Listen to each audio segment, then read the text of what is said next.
Hello friends, मैं हूं आपका होस्ट और दोस्त अमित कश्यप और आप देख रहे हैं मेरा YouTube channel judgements in criminal law.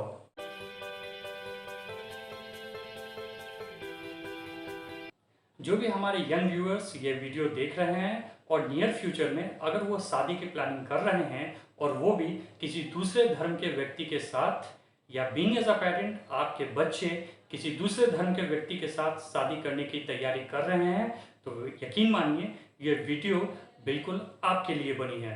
क्योंकि इस वीडियो में मैं आपको बताने जा रहा हूं कि भारत में जब दो विभिन्न धर्मों के लोग शादी करते हैं तो किस प्रकार से उसे कानूनी मान्यता दिलाई जाती है।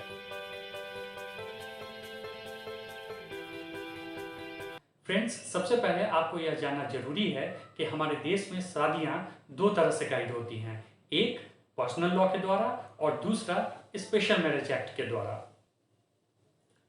कॉन्स्टिट्यूशन के आर्टिकल 14 हम सभी नागरिकों को समान संरक्षण प्रदान करता है। आपने देखा होगा कि हमारे देश में ऐसे बहुत सारे कानून हैं जो यूनिफॉर्म तरीके से सभी धर्मों के लोगों पर एक समान लागू होता है।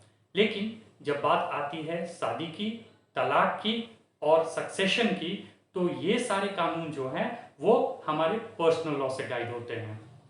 जैसे जब दो हिंदू शादी करना चाहते हैं तो उनकी शादी जो है वो हिंदू मैरिज एक्ट से गाइड होती है। इसी प्रकार से जब दो मुसलमान निकाह करना चाहते हैं तो उनका निकाह जो है वो मुस्लिम पर्सनल लॉ से गाइड होता है।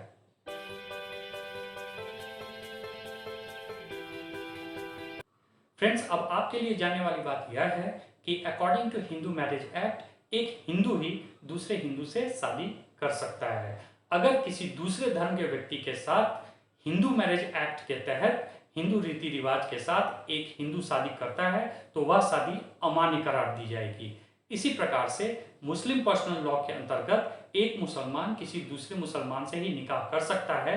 अगर वह किसी दूसरे धर्म के व्यक्ति के साथ मुस्लिम पर्सनल लॉ के अंतर्गत शादी करता है तो वह निकाह अवैध करार दी जाएगी।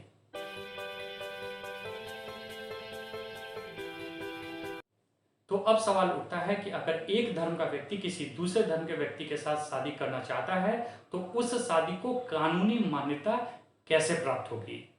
हमारे कॉन्स्टिट्यूशन मेकर्स ने इन विसंगतियों को बहुत पहले ही भांप लिया था और इन्हीं विसंगतियों को दूर करने के लिए स्पेशल मैरिज एक्ट बनाया गया है, जिसे हम सिविल मैरिज भी कह सकते हैं या फिर आम जन के भाषा में जैसा कि आप और हम कहते हैं इसे कोर्ट मैरिज भी कह सकते हैं।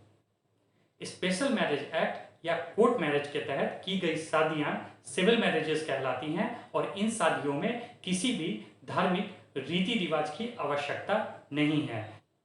किसी भी धर्म और किसी भी जाति के लोग इस स्पेशल मैरिज एक्ट के तहत शादी कर सकते हैं और उसे कानूनी मान्यता प्राप्त होगी।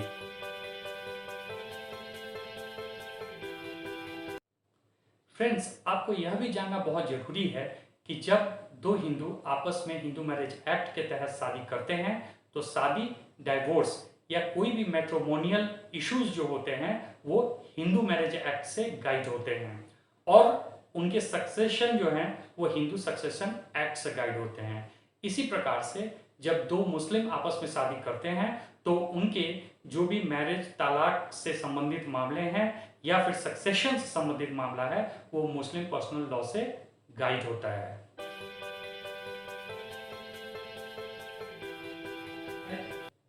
लेकिन जब दो विभिन्न धर्मों के लोग आपस में स्पेशल मैरिज एक्ट के द्वारा शादी करते हैं तो उनके शादी, डाइवोर्स या कोई भी मैट्रिमोनियल इश्यूज जो है वो स्पेशल मैरिज एक्ट से गाइड होता है और उनका सक्सेशन जो है वो इंडियन सक्सेशन एक्ट से गाइड होता है, न कि उनके अपने अपने धर्म के पर्सनल लॉ से।